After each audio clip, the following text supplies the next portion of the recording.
The Quran, the holy book of Islam, is a masterpiece of Arabic literature. Its verses are not only profound in meaning but also breathtakingly beautiful in their recitation. Muslims around the world cherish the act of reciting the Quran, aiming for clarity and precision in every word. However, you might notice that there are subtle differences in how some words are pronounced. This is not a mistake, but a testament to the richness and depth of the Quranic language. From the earliest days of Islam, the Quran was meticulously preserved. The Prophet Muhammad, peace be upon him, himself oversaw the transmission of the Quran, ensuring its accuracy through both written and oral means. As Islam spread beyond the Arabian Peninsula, the need arose to standardize the recitation to account for variations in dialect and pronunciation. These variations, while noticeable, do not change the core message of the Quran. Instead, they reflect the diverse ways in which the Quran was preserved and transmitted through generations. Understanding these differences enhances our appreciation for the meticulous scholarship that has gone into safeguarding the Quran in its original form. The existence of multiple authenticated readings, known as qira'at, is a testament to the divine preservation of the Quran.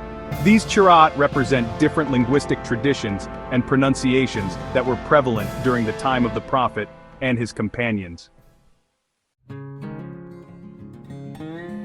The term qira'at refers to the different methods of reciting the Quran that have been transmitted through reliable chains of narration going back to the Prophet Muhammad.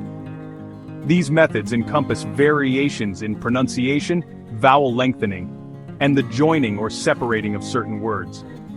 While there are numerous qira'at, 7 are particularly famous and widely accepted within the Muslim world. These 7 qira'at are not considered contradictory, but rather complementary, each offering a valid and authentic way of reciting the Quran. The existence of these different readings does not alter the meaning of the text, as the variations are often subtle and primarily related to pronunciation. For example, in the first chapter of the Quran, Surah Al-Fatiha, the word Maghdubi, those who have incurred wrath, is read by some with a longer sound at the end, while others recite it with a shorter sound. Similarly, the word Dalin, those who have gone astray, is sometimes read with a slightly rolled R sound. These differences in pronunciation do not change the fundamental meaning of these words or the overall message of the verse.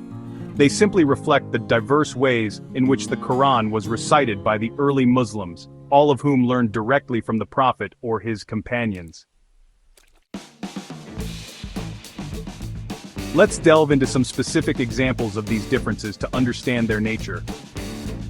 In the second chapter of the Quran, Surah Al-Baqarah, verse 5, we encounter the phrase alayhim, upon them.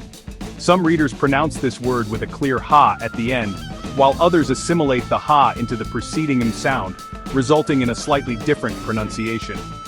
Another example is found in verse 6 of the same chapter, where the word yakdhabun, they deny, is read by some with a stress on the second syllable, while others emphasize the first syllable.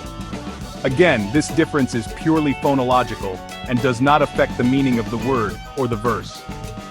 These variations stem from the fact that the Arabic language, like any living language, allows for some flexibility in pronunciation. Moreover, the Quran was revealed in a specific dialect of Arabic, and these qira'at help preserve the nuances of that dialect.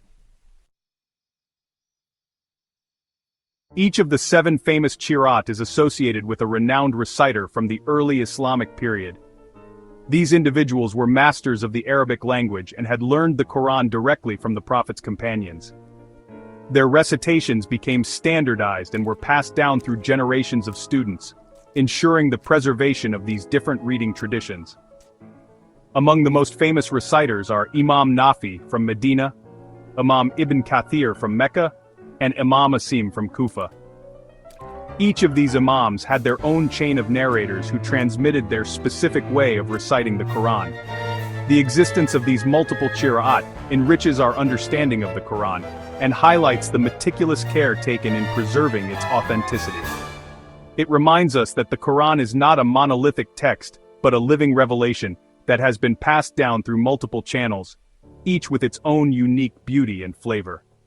These differences are not contradictions, but rather a testament to the richness and depth of the Quranic language and the divine wisdom behind its revelation.